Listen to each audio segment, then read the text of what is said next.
Bendera inapepea. Hapa ni shule ya msingi Buzebazeba, manispaa ya Kigoma Ujiji. Na huyu ndiye mwalimu Bundala Sabas anayejipambanua kwa nyimbo na michezo anapotimiza majukumu yake shuleni.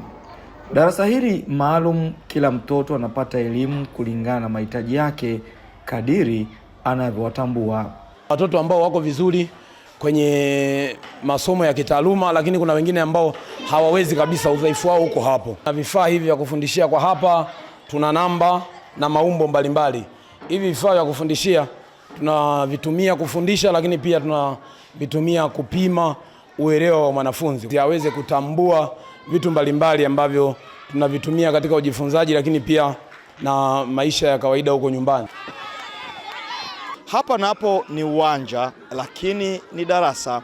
Kipo kipengele kinachounganisha watoto hawa katika ufahamu wa pamoja, nacho ni michezo: kuruka kamba, mpira wa miguu na mikono, bila kusahau nyimbo. Watoro vipi? Watoro vipi?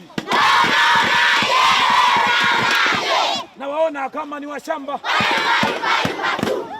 Ni takriban mwaka tangu mwalimu Bundala kuanzisha mbinu hizi anazosisitiza kuwa zina athari chanya kwa mahudhurio ya watoto. Wanafunzi wanavyofanya michezo wanachangamsha mwili. Kwa hiyo wanafunzi kama wamechangamka na physically wako vizuri, hata wakiwa darasani tunavyoanza kusoma hesabu, kwa sababu mwili umechangamka na akili imechangamka, inakuwa rahisi sana watoto kuelewa. Na inasaidia kupandisha uwezo wa mwanafunzi kusocialize, sio tu na mwalimu, hata na jamii na wanajamii wengine kama wazazi, ndugu, jamaa. Mahudhurio yameongezeka. Kwa sababu watoto kama hivi tumecheza, wakienda nyumbani, wale watoto ambao hawajaja leo wanaambia leo tumecheza mpira, tumemfunga mwalimu penalty kama mlivyoona pale. Kwa hiyo kesho natarajia watoto, leo tumekuwa na watoto 21, kesho natarajia watoto wataongezeka zaidi. Hata hivyo, zipo changamoto zinazopunguza ufanisi wa uelewa wa kina na haraka kwa watoto darasani. Kwa mfano, wafundisha watoto kuhusu usafi binafsi, namna ya kukata kucha, labda namna ya kubrush meno. Ingekuwa vizuri kama ningekuwa na projector au TV na wafundisha kitu, sio theory tu, na kwa naonyesha kwa mfumo wa video. Pamoja na hayo, wanafunzi wenyewe wanakiri kupiga hatua, huku walimu wenzake wakisema mbinu hizi zimeongeza morali ya ujifunzaji shuleni. Mimi naelewa hesabu za kujumlisha na za kutoa na kusoma. Moja jumlisha moja. Moja jumlisha moja. 2. 2 jumlisha 2. 4. 4.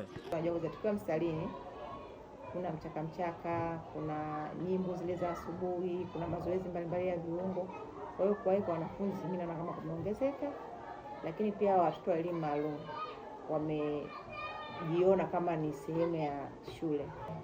Kama kuna kitu ambacho kinaweza priority ambayo inaweza kumfanya aingie kwenye utaratibu maalum, kwenye ajira, na tunatamani kama atakuwa amepata basi tu aletwe Buzebazeba, kwa sababu sisi tunafurahi kwa naye.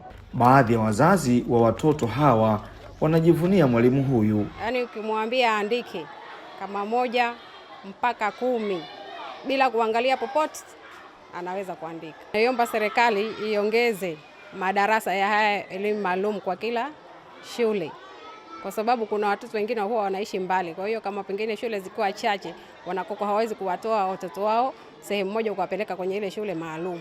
Huyo ndiye mwalimu Bundala Sabas, mwenye ndoto ya kubadili fikra za wazazi kuhusu fursa ya elimu sawa kwa watoto wenye mahitaji maalum.